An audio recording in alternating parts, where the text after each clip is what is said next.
مہنگائی کا طوفان اور مظلوم کسان۔ زراعت پاکستان کی معیشت میں ریڑھ کی ہڈی کی حیثیت رکھتی ہے، لیکن نہ جانے کیوں ہر آنے والی حکومت اس کے ساتھ سوتیلی ماں جیسا سلوک کیوں کرتی ہے۔ تبدیلی سرکار نے حکومت میں آنے سے پہلے اپنے بلند و باغ دعووں کے ذریعے دوسرے شعبہ جات سے تعلق رکھنے والے افراد کے ساتھ ساتھ کسانوں اور حاریوں کو بھی بڑے بڑے خواب دکھائے، لیکن حکومت میں آنے کے بعد تبدیلی سرکار نے کسانوں کا جینا دوبھر کر دیا۔ یوں تو اس وقت پورا ملک مہنگائی کی لپیٹ میں ہے اور ہر شخص مہنگائی کا رونا رو رہا ہے، لیکن اس مہنگائی کا سب سے زیادہ اثر چھوٹے کسان اور مزدور پر ہوا ہے۔ کسان اور مزدور جو کہ پہلے ہی غربت کی چکی میں پس رہے تھے، اس مہنگائی کے طوفان ان دونوں طبقات کو بے یار و مددگار کر دیا ہے۔ اگر بات کی جائے کسان کی تو زرعی مداخل کی قیمتوں میں روز بروز اضافہ ہو رہا ہے، لیکن فصلوں کے ریٹس میں اس تناسب کے ساتھ اضافہ نہیں ہو رہا۔ ڈیزل، کھاد، بیج اور پیسٹی سائیڈ کی قیمتیں اس وقت آسمان سے باتیں کر رہی ہیں۔ فصلوں پر آنے والے اخراجات میں مسلسل اضافے کی وجہ سے کسانوں میں بے یقینی کی کیفیت پیدا ہو گئی ہے۔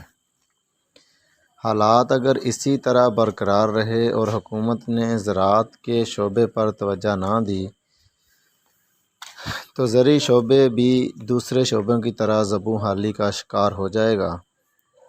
دھرتی کا سینہ چیر کر اناج پیدا کرنے والا کسان گرمی سردی سے بے خبر ہو کر پورے ملک کی غذائی ضروریات تو پوری کر دیتا ہے، لیکن اس کے اپنے بچے اناج کے ایک ایک دانے کو ترستے ہیں۔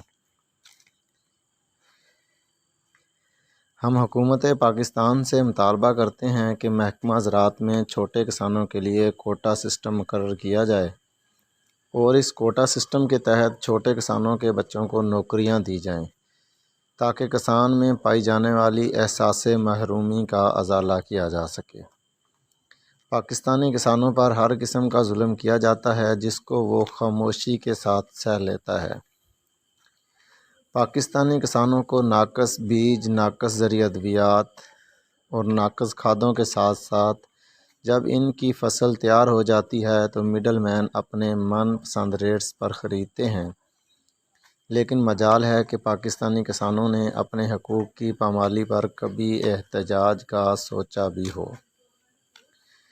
کسانوں کی خاموشی اور نا اتفاقی کا تاجر مافیا پوری طرح سے فائدہ اٹھاتا ہے۔ پوری دنیا میں زراعت کے شعبے میں جدت آئی ہے اور یہ جدت جدید طریقہ کاشتکاری، جدید مشینری اور اچھے بیجوں سے ممکن ہوئی۔ کسی بھی فصل کی اچھی پیداوار کے لیے بیج بہت اہم کردار ادا کرتا ہے، کیونکہ اچھا بیج اچھی پیداوار کا ضامن ہوتا ہے۔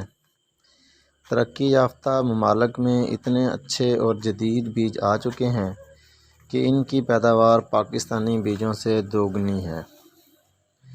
اس کے برعکس پاکستان میں آج بھی وہی ناقص بیج کاشت کروائے جا رہے ہیں۔ ان ناقص بیجوں کی وجہ سے کسانوں کو ان کی محنت کا صلہ نہیں ملتا۔ پاکستان میں استعمال ہونے والے بیجوں میں بیماریوں کے خلاف قوت مدافعت نہ ہونے کے برابر ہے، اس لیے ان پر بیماریوں کا حملہ بہت زیادہ ہوتا ہے، جس کی وجہ سے اب فصلوں پر زرعی ادویات کا استعمال بہت زیادہ ہے۔ پاکستانی کسانوں کو دیگر زرعی مداخل کے ساتھ ساتھ ایک کثیر رقم زرعی ادویات پر بھی خرچ کرنا پڑتی ہے۔ زرعی ادویات بنانے والی کمپنیاں مارجن پرائس میں کام کر کے پاکستانی کسانوں کو دونوں ہاتھوں سے لوٹ رہی ہیں۔ ان تمام اخراجات کے بعد پاکستانی کسانوں کو بچت تو دور کی بات، دو وقت کی روٹی بھی نصیب نہیں ہوتی۔ ہم حکومت پاکستان سے مطالبہ کرتے ہیں کہ کسانوں کو جدید بیج دیے جائیں اور جو زراعت میں جو ممالک بہت زیادہ آگے ہیں ان ممالک سے بیج امپورٹ کیے جائیں اور پاکستان میں ناقص بیج بنانے والی ساری کمپنیوں کو بند کیا جائے۔